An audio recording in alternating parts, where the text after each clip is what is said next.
হাথুরুরা সিংকে গত প্রথমবার যখন বাংলাদেশে এসেছিল তখনকার থেকে তার একটাই ডিফারেন্স আমি অনেক বেশি চোখে পড়েছে আমার, যে খুব ডিকটেট করে সত্যি কথা বলতে সব কিছুতে। Man management or communication style is totally different, সেটা আমি আপনাদের সাথে একমত। আমরা কোনো ধরনের কোনো রকম অ্যাবনর্মাল কোনো সিচুয়েশন এক্সপেক্ট করি না টিমের মধ্যে। বিসিবি পরিচালক খালেদ মাহমুদ সুজনের মতে হাথুরু সিংহের নেতিবাচক দিক দুইটা, স্বৈরাচারিতা আর ম্যান ম্যানেজমেন্টে ব্যর্থতা। তার ম্যান ম্যানেজমেন্টে যথেষ্ট প্রবলেম আছে, সেটা আমি সবসময় বলি, এটা আমি সবসময় বলেও যাবো, যেটা আমি দেখেছি লাস্ট ওয়ার্ল্ড কাপে। তার প্ল্যানিংয়ে এই বছর আমি এই ওয়ার্ল্ড কাপে হয়তো আমার খুব একটা ভালো লাগেনি।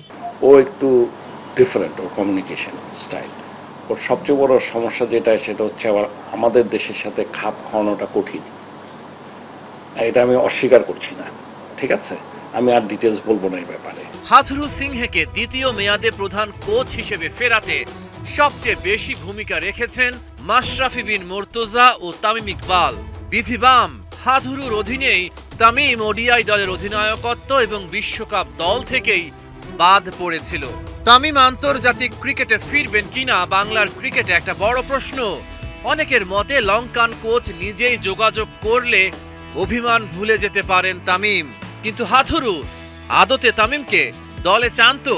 কোচ হিসাবে হাথুরুরা সিংহে ডেফিনেটলি তার হয়তো অন্য কোনো সমস্যা থাকতে পারে, বাট কোচ হিসেবে তার প্ল্যানিং বলেন, প্রোগ্রাম বলেন, তার ভিশন বলেন অবশ্যই ভালো। তো কোনো জায়গায় হয়তো ডেফিনেটলি হয়তো আমাদের টিম ম্যানেজমেন্টে যারা থাকেন তাদের সাথে কোনো একটা হয়তো নিয়ে ইস্যু নিয়ে হয়তো তাদের মধ্যে ডিফারেন্স হতে পারে। প্রত্যেকটা মানুষের একটা স্ট্রং জোন থাকে, উইক জোন থাকে, বাট আমার যখন উইক জোন থাকবে সেটাতে আমি কাজ করার চেষ্টা করবো, ডেভেলপ করার। তা আমার হাতুকে একটাই পরামর্শ থাকবে যে এই জায়গাটায় যে তার ম্যান ম্যানেজমেন্ট আরও ডেভেলপ করা উচিত। ওডিআই বিশ্বকাপে টাইগারদের টিম ডিরেক্টরের দায়িত্বে ছিলেন খালেদ মাহমুদ সুজন। তার অভিযোগ হাথুরুর স্বেচ্ছাচারিতায় স্বাধীনভাবে কাজ করতে পারেননি তিনি। টিম ডিরেক্টরের দায়িত্ব থেকে সরে যান সুজন। ট্যুর করতে বাংলাদেশ টিমের সাথে যায় না, আমি একটা ট্যুর পার্টি হতেছে, কারণ এত বড় বড় কোচরা আসছে যারা হাইলি পেড। হয়তো আমি এত বড় কোচ না, হয়তো এত কিছু জানিও না ক্রিকেট নিয়ে, বাট তারপরে আমি মনে করি যে আই হ্যাভ এ রেসপেক্ট, আর আমি মনে হয় যে সে রেসপেক্ট আমি লাস্ট ওয়ার্ল্ড কাপে পাইনি। আমরা টিমের ড্রেসিং রুমকে সবসময় হেলদি দেখতে চাই, এটাই কিন্তু আমাদের টার্গেট। এবং এরকম কিছু সমস্যা হয়েছে বলে আমরা এটা আশা করি নাই, এটা হওয়া উচিত ছিল না।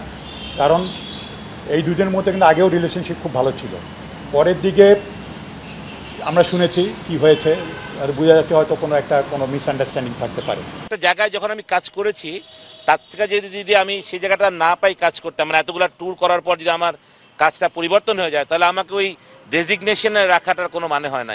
অভিযোগ রয়েছে ড্রেসিং রুমে একটা অস্থির পরিবেশ তৈরি করে রেখেছেন হাথুরু সিংহে। জাতীয় দলের পারফরম্যান্স ভালো না হলেও বিসিবি তার ওপর আস্থা রেখেছে। চ্যাম্পিয়ন্স ট্রফি পর্যন্ত হাথুরুই থাকছেন হেড কোচের দায়িত্বে। ড্রেসিং রুমের স্বস্তিদায়ক পরিবেশই কেবল আন্তর্জাতিক ক্রিকেটে ফেরাতে পারে তামিম ইকবালকে।